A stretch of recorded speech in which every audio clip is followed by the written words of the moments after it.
비실비실 바싹바싹 말라가고 있는 느낌. 쇠락이라는 단어가 자꾸 떠올라요. 쇠락.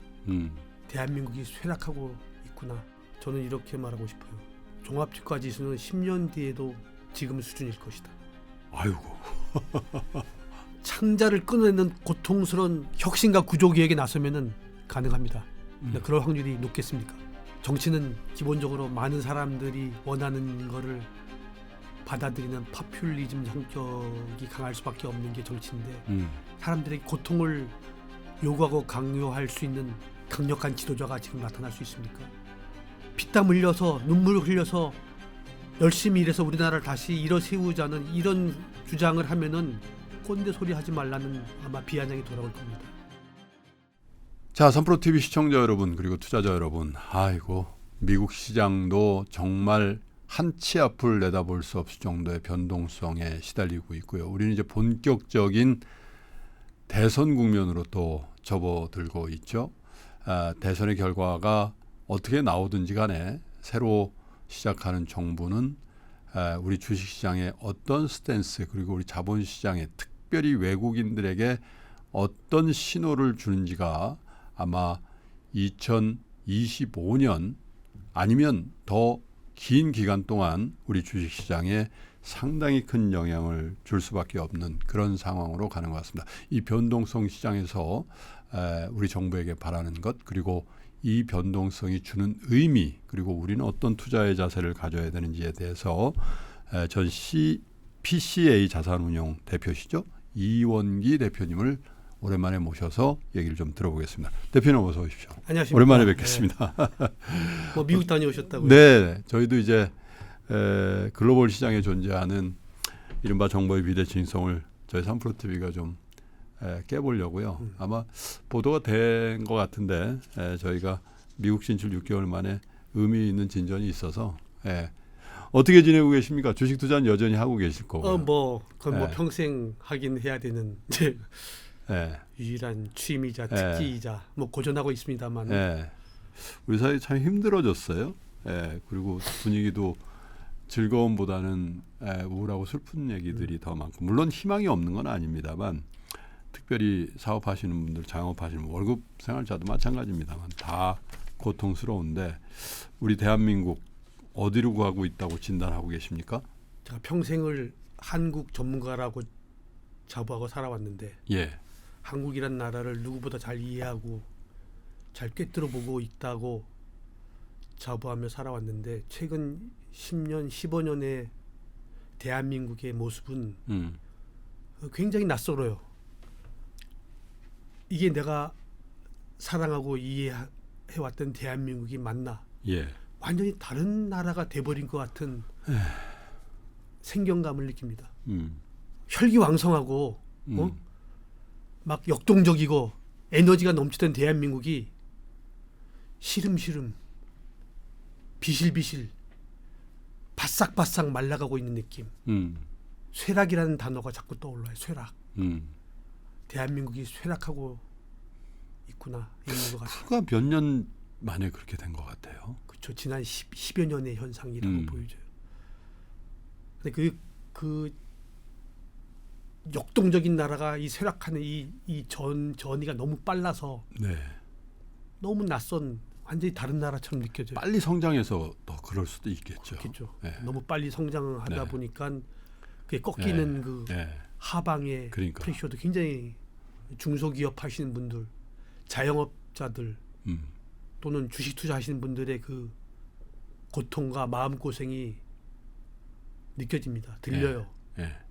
저도 고전하고 있고 저도 마음고생을 하고 있습니다만은 이 대한민국의 내 인생의 후반기에 이런 나라가 되는 것을 보는 아주 씁쓸함이 있습니다.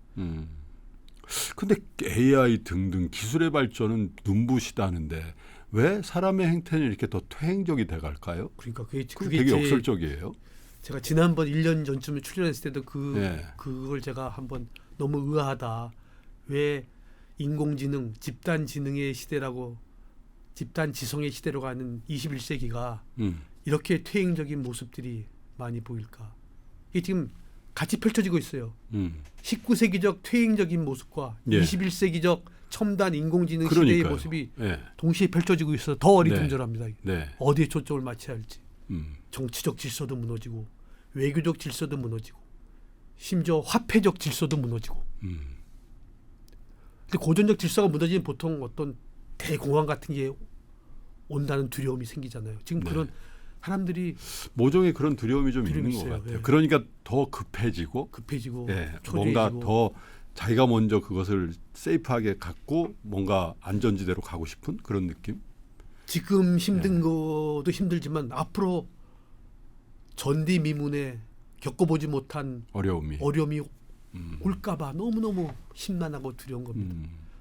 네, 주식 얘기를 그래도 해봐야 될 것 같은데 한국 주식이 조금 올해 연초에 나스닥이라든지 뭐 미국에 잘 나간다는 이 빅테크 기업들의 주가에 비해서는 뭐 그걸 뭐 아웃퍼폼 했다고 하기는 좀 민망합니다만은 하반기성이 조금 강해. 워낙 싸다. 뭐 그래서 조금 오르기도 하고 그랬는데 여지없이 뭐 미국의 트럼프발 그 어떤 불협화음 뭐 또 위기에 대한 시그널 이런 것들에 대해서 직격탄을 맞아버리더군요. 뭐 우리나라 증시가 지난 15년간 사실은 횡보국면이었어요. 크게 예. 봐서. 예, 종합주가 채널 안에 지수로 있었죠. 예, 2천 몇백 정도 뭐 예. 3천을 잠깐 넘기도 했지만 기본적으로는 지금 상태가 거의 중간 균형점인 그렇죠. 것 같아요. 거기서 뭐 한 20% 오르거나 1~20% 더 떨어지거나 그 정도의 상황이 지금 10몇 년 지속돼서 예. 마치 일본의 잃어버린 20년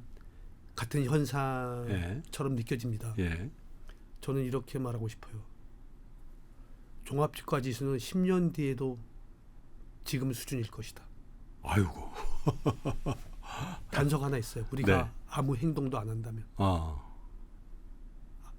어떤 행동이 무슨 행동을 의미하냐? 자본시장의 개혁, 예.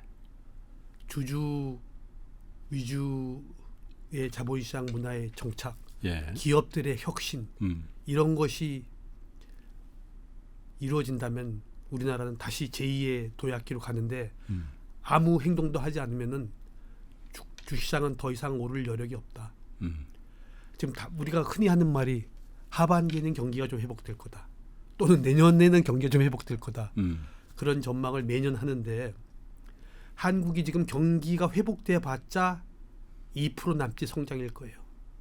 한국은 지금 제로 성장에서 2% 성장 정도의 트랩에 갇혀 있는 나라입니다. 네. 2% 성장한다고 주가가 의미 있게 오르기 힘듭니다. 경기가 회복된다는 거에 더 이상 기대를 할 수 없는 저성장 국가가 돼버렸어요. 네. 우리가 기대해야 될 것은 20세기적 패러다임을 허물고 네. 21세기적 자본시장의 새로운 패러다임을 구축하느냐. 일본처럼. 일본은 부분적으로 해냈어요. 예. 그래서 일본이 20년의 불황을 딛고서 주가 지수가 바닥에서 보면 바닥에 8,000포인트대 아닙니까? 네. 서너 배 올랐잖아요. 우리나라는 아직 그 정도로 일본은 주가 지수가 80%가 떨어졌었죠. 부동산 가격은 10분의 1이 떨어졌어. 10분의 1로 됐단 말입니다. 아우, 그 생각만 해도 고통. 아우. 그래도 공포죠, 일본은 그걸 견뎌냈어요. 예. 일본 사람들은 워낙 저축들이 많았고 예. 또 해외 자산이 많고. 그렇기 때문에 그 20여 년의 불황을 견뎌냈어요. 그리고 지금 다시 부흥기를 맞이하고 있는데 우리나라는 부동산 가격은 아직도 오르고 있고 주가는 그렇게 또 그렇게 많이 떨어지지 않았어요. 그냥 채널에 갇힌 거죠. 크게 보면. 사람들이 배수의 진을 치고 우리는 어차피 죽을 바야 모든 것을 한번 수술해 보자는 예. 죽음의 문턱에서 나올 만한 결기, 동력도 아직 없단 말입니다. 그냥 바싹바싹 말라만 가고 있어요. 시간만 가고 있어요. 혹시 내년에는 경기가 좋아지지 않을까? 혹시 미국 시장이 저렇게 올라가면 우리도 좀 따라가지 않을까? 근거 없는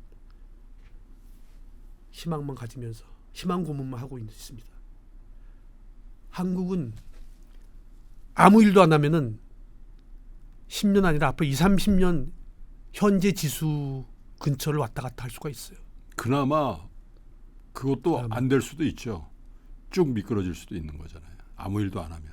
단지 외국인들이 계엄령 사태 때문에 주식을 대량으로 매도하지 않았거든요. 그거는 이거는 그냥 일회성 이벤트다, 일과성 이벤트다.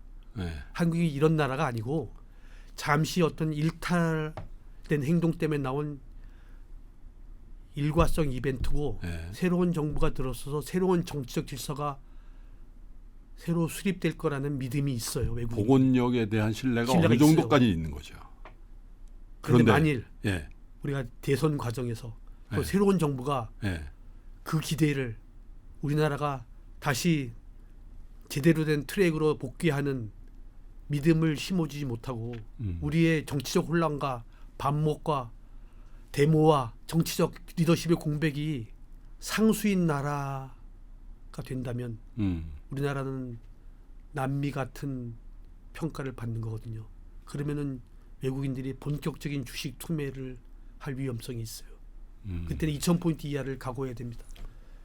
계엄령 사태의 여파는 아직 끝나지 않았다. 전혀 주가에 반영이 안 된 상황입니다. 지금은 어떻게 보면 약간 잠복기, 어떤 질환도 관찰, 잠복기가 예. 있잖아요. 잠복기가 그 균이 그냥 완전히 창궐할 때까지 뭔가 잠복해 있다가 강인한 어떤 그 저항력이 있으면 사그라들고 죽어버리는데 그게 허약해 보이거나 빈틈이 있다 그러면 그때 확 그렇잖아요. 창궐해 버리죠.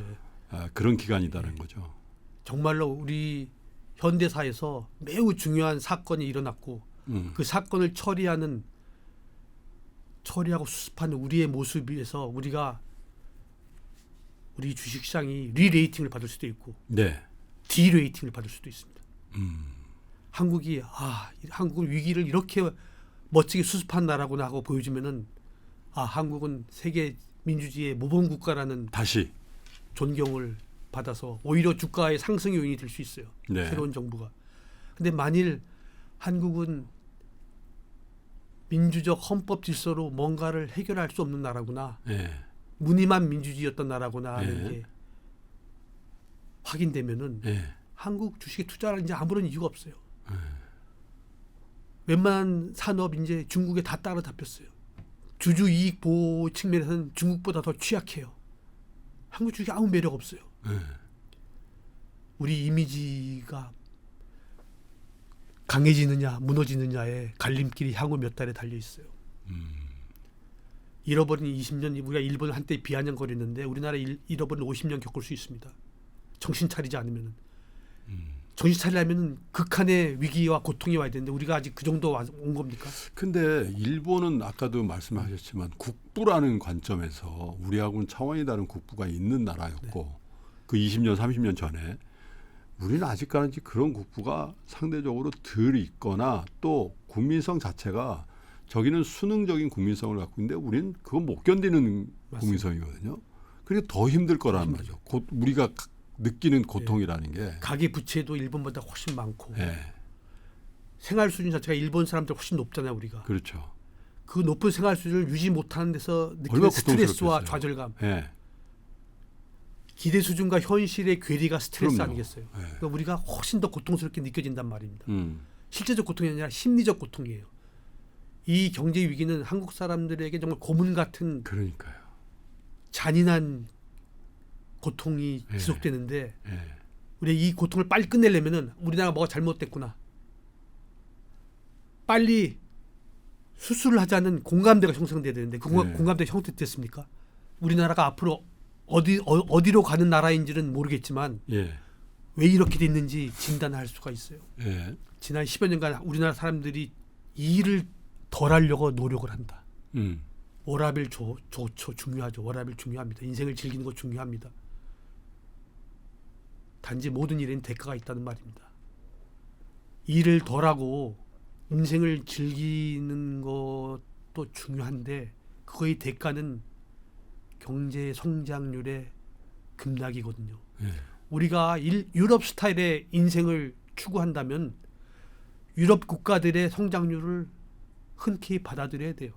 제로 성장, 1% 성장을 즐겁게 이건 내 선택이다. 근데 저도 유럽에서 살아보고 그랬잖아요. 그 사람들하고 태어나기를 좀 다르게 태어난 DNA인 것 다른 같은데. 종족이 다른 종족. 물론 이제 앞으로 DNA가 바뀔 수도 있지만은 그렇게 한다고 행복할까 한국 사람이 그런 생각이 들긴 하는데. 그게 우리나라의 딜레마예요. 네? 그 세계에서 제일 부자 나라인 노르웨이 사람들 그 여행 다닐 때 한번 보십시오. 이 배낭이 한 30년짜리 배낭 메고 자, 다 찢어진 옷 입고 하면서도 행복해 하거든요. 그렇죠. 네.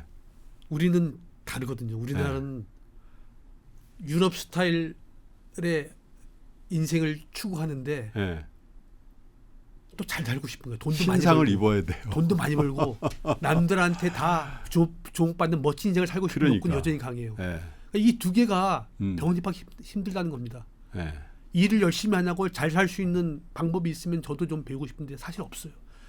미국이 저렇게 최근 10년, 15년 초호황을 누린 배경은 제 생각에는 미국 엘리트들의 엄청난 헌신과 일에 대한 몰입입니다. 미국 블루칼라들은 좀 게으르지만 미국 엘리트들은 일하는 시간이 엄청 길어요. 그리고 정말 일에 몰두하고 헌신하는 게 우리나라 사람들 그런 회사에 오래 근무해 보셨잖아요. 예. 그 대신 보상은 크고 예. 인생을 즐기는 거가 인생의 목적일 수 있습니다. 그런 면에서 우리나라 사람들은 성공한 민족인데 그러려면은 경제가 성장을 못하고 돈벌이가 계속 안 되고 우리가 경제적인 윤택함이 갈수록 쪼그라드는 거를 즐겁게 감수해야 된다. 우리가 선택한 인생이고 우리가 선택한 경제. 근데 대표님, 근데 죽어라 열심히 일을 한 것 같은데 그 성과 안 나온다는 거예요. 그리고 비능률적이고 비효율적인 구조가 너무 이렇게 정착이 돼 있어서 근로시간 80시간, 100시간이 중요한 게 아니라 실질을 숭상한다는 게 더 많은 노동을 하라는 그때는 그 뜻이었는지 모르겠는데 지금 21세기에 그게 맞냐. 물론 뭐 4일 근무 뭐 이런 논의가 맞다 틀리다를 떠나서 과연 지금 21세기가 절대 근로시간 또 노동 그걸로 해결되는가? 안 되죠. 네. 안 되는데 저는 무작정 옛날처럼 노동 투입 시간을 늘리는 것이 국가 경쟁력일 수도 없고 네. 그런 산업들도 이제는 아닌데 그럴 필요가 있는 산업들이 있거든요. R&D라든지 네. 첨단 기술, 과학 기술 밤새 R&D와 연구에 매진해야지 성과가 나오고 다른 나라와 경쟁력이 유지되는 네. 업종들이 있는데 우리나라는 무차별적으로 이 일을 적게 하는 것이 21세기적 덕목이라고 믿고 네. 돈 잘 벌고 쉽게 벌리는 쪽으로만 인재들이 몰리다 보니까 과학기술이 외면받고 소외되고 있잖아요. 과학기술 분야에 사람들이 안 가는 나라가 미래가 있다는 거는 뭐 말이 안 되겠죠. 과거의 대통령들은 그래도 과학기술을 부흥시키고 과학기술자를 그렇죠. 우대하겠다는 말은 자주 했었어요. 예. 요즘 대통령들은 그런 말조차 안 해요. 립 서비스도 안 해요. 어떻게든 뭐 저 부총리를 시키고 그랬잖아요. 립 서비스도 잘 안 하고 과학기술자가 되겠다는 과학자가 되겠다는 사람들이 별로 없는 나라가 이 기술 전쟁에서 살아남을 수 있겠습니까? 모두들 유튜버, 인플루언서, 연예인이 되고 싶어 하는 나라가 산업 경쟁력이 있겠어요? 너무 주식시장이 작회를 보여주고 있어요. 인더스트리얼 산업들은 잘 안 되는 거예요. 뭐 연예 기획사 같은 거 잘 되죠. 뭐 먹거리 산업 잘 되죠. 사람들이 에너지를 투입하고 모두들 몰려가는 쪽이 산업이 잘 되는 거고 그런 쪽에 상장 기업들이 있다면 잘 되는 건데 우리나라 그런 산업 상장 기업들은 별로 없잖아요. 없죠. 네. 더군다나 21세기 기술 전쟁의 전사들이 우리가 양성이 안 되고 있어요. 우리가 다 죽었구나. 한국, 대한민국 다 허물고 다시 설계하자는 사직생의 각오가 없으면은 20년 뒤에도 주가지수 2200일 것 같은데요. 그래서 뭐 좀 바꿔보려고 그랬잖아요. 작년에 정부에서도 또 저희를 비롯한 많은 주식시장 사랑하는 사람들의 모임에서도 상법 개정을 비롯해서 자본시장을 조금 더 선진화시키려는 그런 노력들을 줄기차게 했는데 또 이번에도 뭐 여전히 거부권이 행사되고 또 이런 정도 속도로 해가지고 개선이 될까라는 그 회의론이 또 많아지기도 하고 또 그 어쨌든 행정의 주체잖아요. 그 정부가 거의 뭐 수도돼 있는 상황이라 물론 일은 하고 있으나 지금 이 국면에서 누가 하나가 표대를 세워가지고 이거 해야 된다라고 주장할 만한 그런 관료가 누가 있겠어요 지금. 또 그렇게 한들 정치권에서 왜 나서냐고 그럴 거 아니겠어요?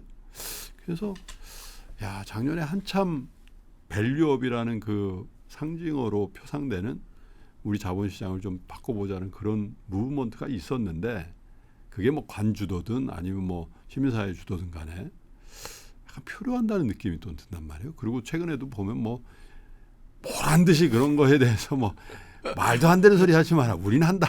그런 일들이 많이 나오니까. 밸류업. 네.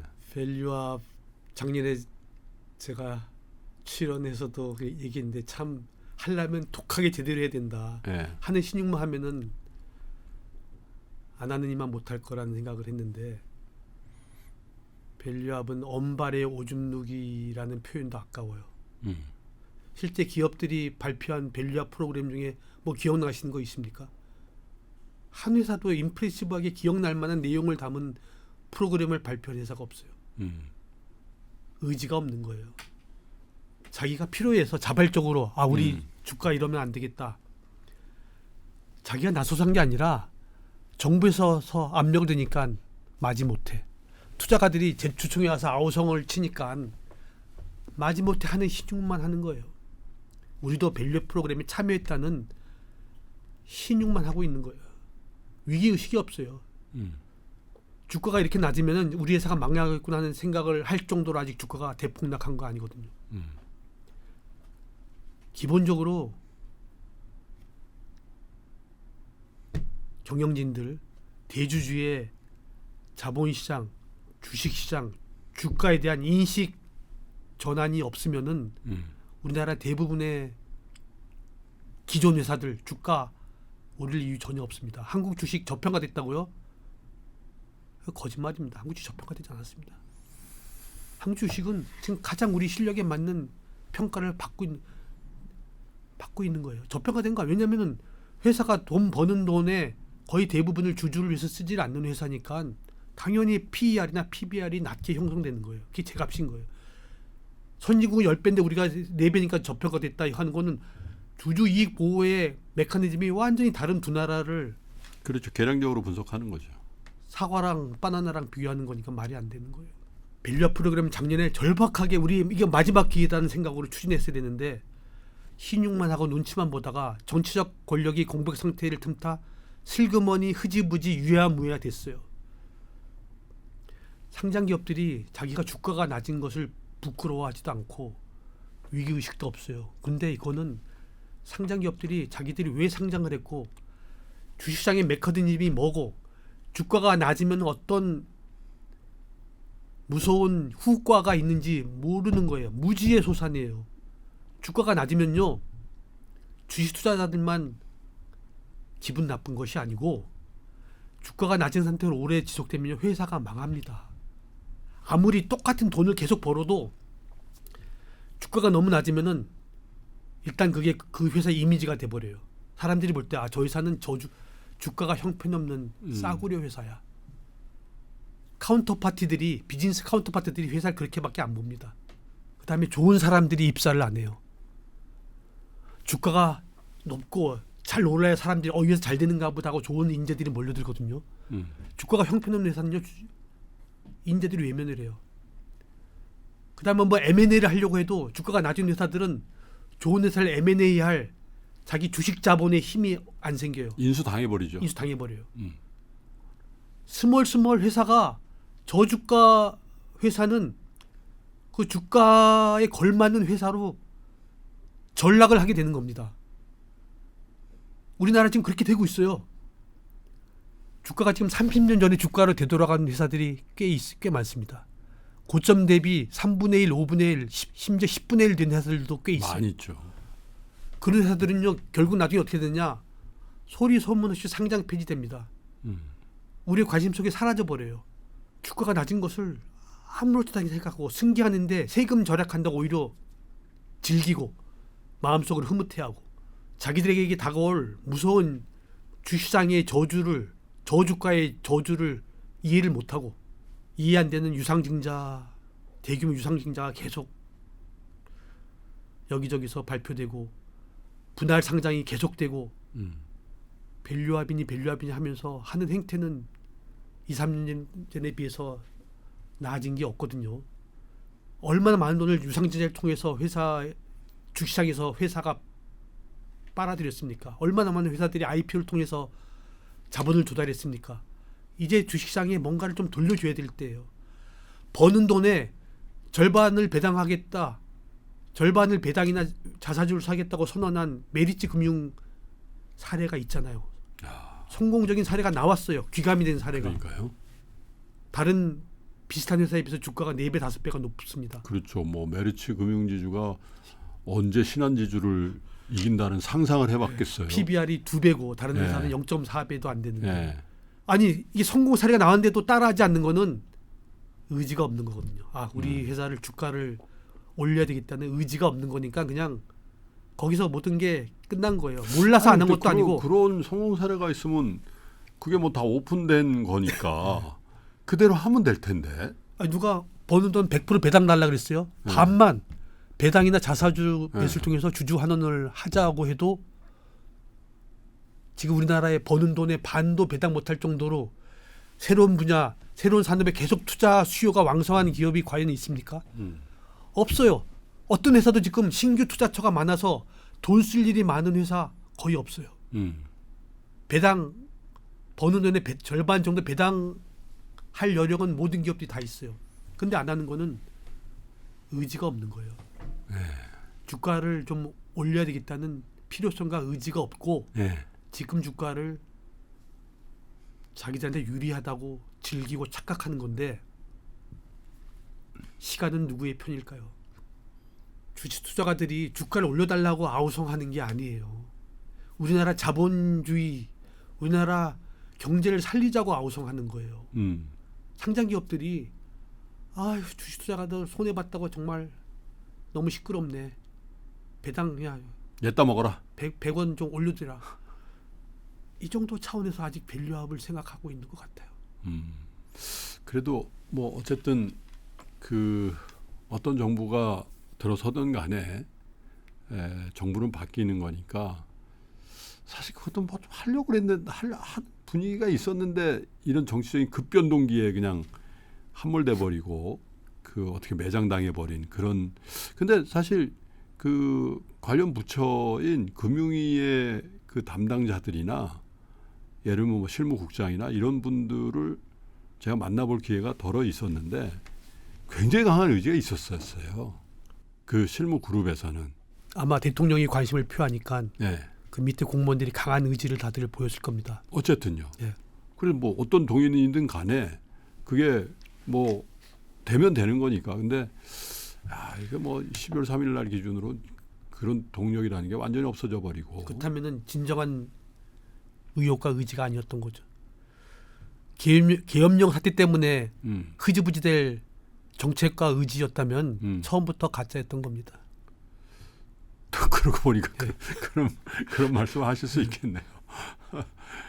그게 뭐 우리나라 이제 어떻게 보면 공직이나 관료사의 한계일 수도 있는 건데 어쨌든 이 밸류업에 대한 굉장히 신랄한 비판을 해주셨어요.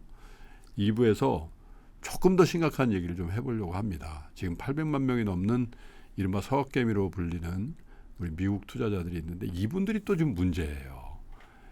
달러는 떨어지고 있고 주가는 엄청난 변동 속에서 불면의 밤을 이게 또 낮에 일하고 또 밤에 이거 보느라고 또 생각만 해도 안타깝잖아요. 그래서 이 부분을 어떻게 해야 될지. 왜냐하면 메릴 린치에 계셨고 그래서 외국인들의 어떤 투자 행태나 또 미국 시장에 대한 굉장히 조예가 깊으시기 때문에 여러분 멀리 가지 마시고요. 이원기 대표님과의 대화를 끝까지 좀 경청해 주시면 좋을 것 같습니다. 잠시 후에 여러분 다시 뵙겠습니다.